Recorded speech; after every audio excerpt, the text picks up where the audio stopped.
Srisailam project ఈ project ద్వారా ఆంధ్రప్రదేశ్ తెలంగాణ రాష్ట్రంలోని ఎన్నో వేల గ్రామాలకు విద్యుత్ సదుపాయం అందుతోంది.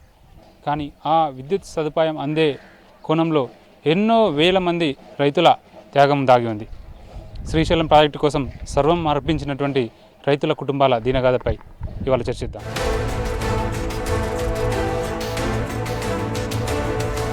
శ్రీశైలం ప్రాజెక్టు నిర్మాణం కోసం మహబూబ్నగర్ జిల్లాలోని ముంపు గ్రామాల ప్రజలు సర్వస్వం కోల్పోయిన పరిస్థితి. వ్యవసాయమే ఆధారంగా బతికారు వాళ్లు. నామమాత్రపు పరిహారంతో భూములను ఇచ్చేసి తరువాత వీధిన పడ్డారు. గూడు చెదిరి ఉపాధి కరువై దిక్కుతోచని స్థితిలో పడ్డారు.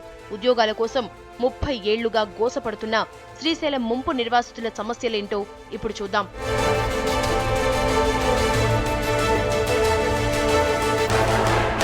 మహబూబ్ నగర్, కర్నూలు జిల్లాలోని కొన్ని ప్రాంతాలు మునిగాకే శ్రీశైలం జల విద్యుత్ ప్రాజెక్టు నిర్మాణం ఏర్పాటైంది. దీనికోసం 1975, 1982 సంవత్సరాల మధ్య ప్రభుత్వం రైతుల నుంచి భూములు సేకరించింది. ఈ ప్రాజెక్టు కారణంగా మహబూబ్ నగర్ జిల్లాలో వనపర్తి, ఆలంపూర్, కొల్లాపూర్ నియోజకవర్గాల్లోని గ్రామాలు మునిగిపోయాయి. మొత్తం 67 గ్రామాలు మునిగిపోగా 11,000 మంది జనం నిరాశ్రయులయ్యారు. ఇళ్లు, భూములు కోల్పోయారు. బంగారం పండే భూములను వదులుకున్న రైతులకు నామమాత్రపు పరిహారమే దక్కింది. ఇలా కొప్పునూరు లాంటి ఊళ్లలో ఉంటున్నారు. శ్రీశైలం ప్రాజెక్టు ముంపునకు గురైనటువంటి 67 గ్రామాల్లో ఈ వీపనగండ్ల మండలం కొప్పునూరు గ్రామం కూడా ఒకటి. ఈ గ్రామంలో దాదాపు 200 మందికి పైగా రైతులు శ్రీశైలం ప్రాజెక్టు కోసం భూములు ఇచ్చిన వాళ్ళు ఉన్నారు. అయితే వాళ్ళ కుటుంబాలు ఇప్పుడు దయనీయమైన పరిస్థితిలో కాలం వెల్లదీస్తున్నాయి. ప్రస్తుతం ఆ రైతులు ఉన్నారు మనతో మాట్లాడడానికి. అది మాట్లాడదు. చెప్పండి, ఎలాంటి ఇబ్బందులు పడుతున్నారు? గవర్నమెంట్ నుంచి ఏ రకమైనటువంటి సహాయ సహకారాలు అందాయి? అది దాదాపు 1980లో దీనికి డేట్ వచ్చింది. ఆ రోజు నుంచి ఈ రోజు వరకు 34 సంవత్సరాలు అయిన వరకు వచ్చి చెప్పకుండా మాకు దాదాపు ఈ ఊర్లో దాదాపు 1100 కుటుంబాలు ఉంటాయి. ఇల్లు కట్టుకున్నాం, అదే ప్లేస్లో వచ్చి కట్టుకున్నాం. దెంచెలు దూలాలు వేసినా కూడా అవి కూలిపోతున్నాయి. ఆ కూలిపోతే మాకు అంతవరకు కూడా ఇంతవరకు పరిహారం రాలే. ఇంతవరకు దాదాపు 34 ఏళ్ళ వరకు ఇంతవరకు ఎవరికన్నా మేము ఈ ఊరికి పిల్లల్ని చేసుకుపోనికే వస్తే కూడా వాళ్ళు కూడా ఏమంటే ఈడ ఏమంటారు, డబ్బులు లేక ఆ రోజు తొందరగా వెళ్ళగొట్టిండ్రు. కట్నం కిందికి మీ శ్రీశైలం డబ్బులు వస్తాయని అప్పచెప్పిన వాళ్ళకు, కాకపోతే దాన్ని కూడా పెట్టి కూడా ఇంతవరకు ఏమీ మంచి గాలే. ఇంటికో ఉద్యోగం ఇస్తామని 1986లో రాష్ట్ర ప్రభుత్వం జీవో 98ని విడుదల చేసింది. కానీ పాలకుల పెత్తనం వల్ల శ్రీశైలం నిర్వాసితులకు న్యాయం జరగలేదు. నిర్వాసితులు హైకోర్టు, సుప్రీంకోర్టు మెట్లెక్కారు.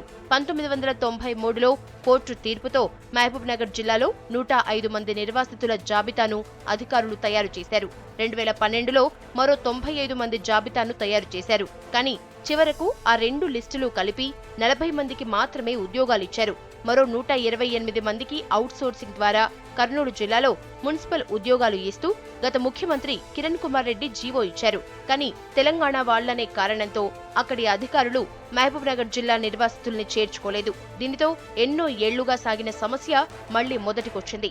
ప్రభుత్వం ఆదుకుంటే మా అబ్బాయిలకు ఉద్యోగం వస్తే మా జీవితాలు బాగుపడతాయి, మా పిల్లలకు మంచి మనుములు ఇచ్చి వాళ్ళని మంచి పెళ్లి సంబంధం చూసి పెళ్లి చేయాలని ఎంతో ఆశతో ఎదురు చూసిండ్రు. ఇంకొకటి ఏంటంటే మా ఊరి వాళ్ళతో కొన్ని గ్రామాలు అందరు కలిపి మహబూబ్ నగర్లో 200 మంది నిరాహార దీక్ష చేసిండ్రు. దానికి స్పందించలేదు.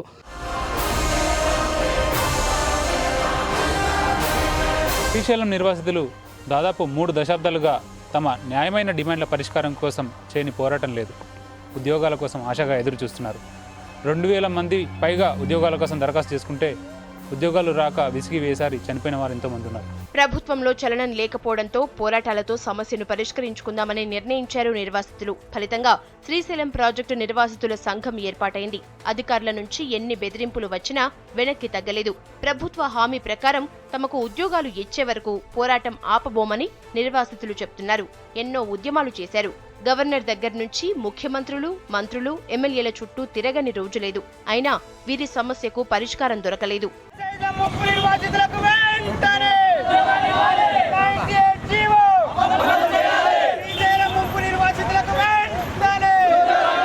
పంతొమ్మిది 1982లో శ్రీశైలం ప్రాజెక్టులో మా ఊర్లు మొత్తం ముంచిపారేశారు. మరి ఆ రోజు ఏం చేశారంటే ఎకరా 50 నుండి 600 500 ఇచ్చారు. తర్వాత మాకైతే ఎటువంటి అమౌంట్ కూడా ఇవ్వలేదు. ఇంటింటికి ఉద్యోగ పరిస్థితి మాత్రం ఎవరికి కూడా ఈ కొప్పునూరు గ్రామంలో మాత్రం 2-3 కూడా ఎవరికి కూడా రాలేదు. దీంతో కుమిలిపోయిన నిర్వాసితులు 2014లో గవర్నర్ను కలిశారు. నిర్వాసిత నిరుద్యోగుల జాబితాను వెంటనే రాష్ట్ర ప్రభుత్వం ద్వారా అప్రూవ్ చేయించి ప్రభుత్వ శాఖల్లో ఉద్యోగాలు కల్పించాలని ప్రాధేయపడ్డారు. గవర్నర్ను కలిసిన తర్వాత ప్రభుత్వం మే 17, 2014న జీవో 68ని విడుదల చేసింది. అయినా సమస్యకు పరిష్కారం దొరకలేదు.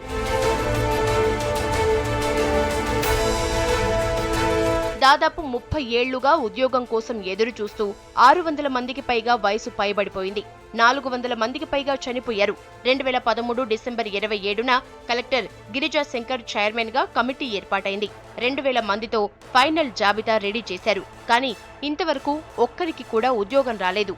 శ్రీశైలం నీటి మునకలో పోయినటువంటి వాళ్లకు 1986లో 96 జీవో వచ్చింది. ఆ జీవో వచ్చిన ప్రకారంగా ఆ రోజు నేను అప్లై చేసుకుంటే ఈ రోజు వరకు కూడా నాకు జాబ్ లేదు. ఇవాళ రేపు అనుకుంటా నేను రిటైర్మెంట్ అయిపోయినా. తర్వాత ఇంతవరకు అసలుకు మాకు ఎటువంటి సౌకర్యం మాత్రం లేదు. పొలాలు చూస్తే అన్నీ ఎండిపోతుండయి. చిన్నమారు ఎత్తిపోతల పథకం ఉంది. ఆ ఎత్తిపోతల పథకం ఎత్తిపోస్తే రైతులందరూ చుట్టూ 4 గ్రామాల ప్రజలు బాగుపడతారు. అది కూడా లేదు. ఏది లేకుండా రైతులను అటు విద్యార్థులను ఈ గవర్నమెంట్ మొత్తాన్ని నాశనం చేస్తుంది. కానీ అంతకు మించి మాత్రం ఏం చేస్తలేదు ఈ గవర్నమెంట్. రామారావు చెప్పిండు ముఖ్యమంత్రి అయినప్పుడు అప్పుడు ఇంటికి ఇంటికి ఉద్యోగం ఇస్తామని చెప్పిండు. ఎవరు చెప్తుంది సార్. శ్రీశైలం ముంపు నిర్వాసితుల కుటుంబాలు 11,000 ఉండగా వాటిలో చాలా మటుకు వలసబాట పట్టాయి. ఈ 30 ఏళ్లలో శ్రీశైలం ముంపు గ్రామాల జనం పడుతున్న ఇబ్బందులు అన్ని ఇన్ని కావు. వారి పిల్లలకు చదువుల్లోనూ ఉద్యోగాల్లోనూ నష్టం జరిగింది. అన్ని రంగాల్లో వెనకబడిపోయారు. మహబూబ్ నగర్ జిల్లా పర్యటనకు వచ్చిన సీఎం కేసీఆర్ ను కూడా నిర్వాసితులు కలిసి తమ సమస్యను విన్నవించారు. సీఎం మీద భరోసాతో ఉద్యోగాలు వస్తాయన్న ఆశతో ఉన్నారు.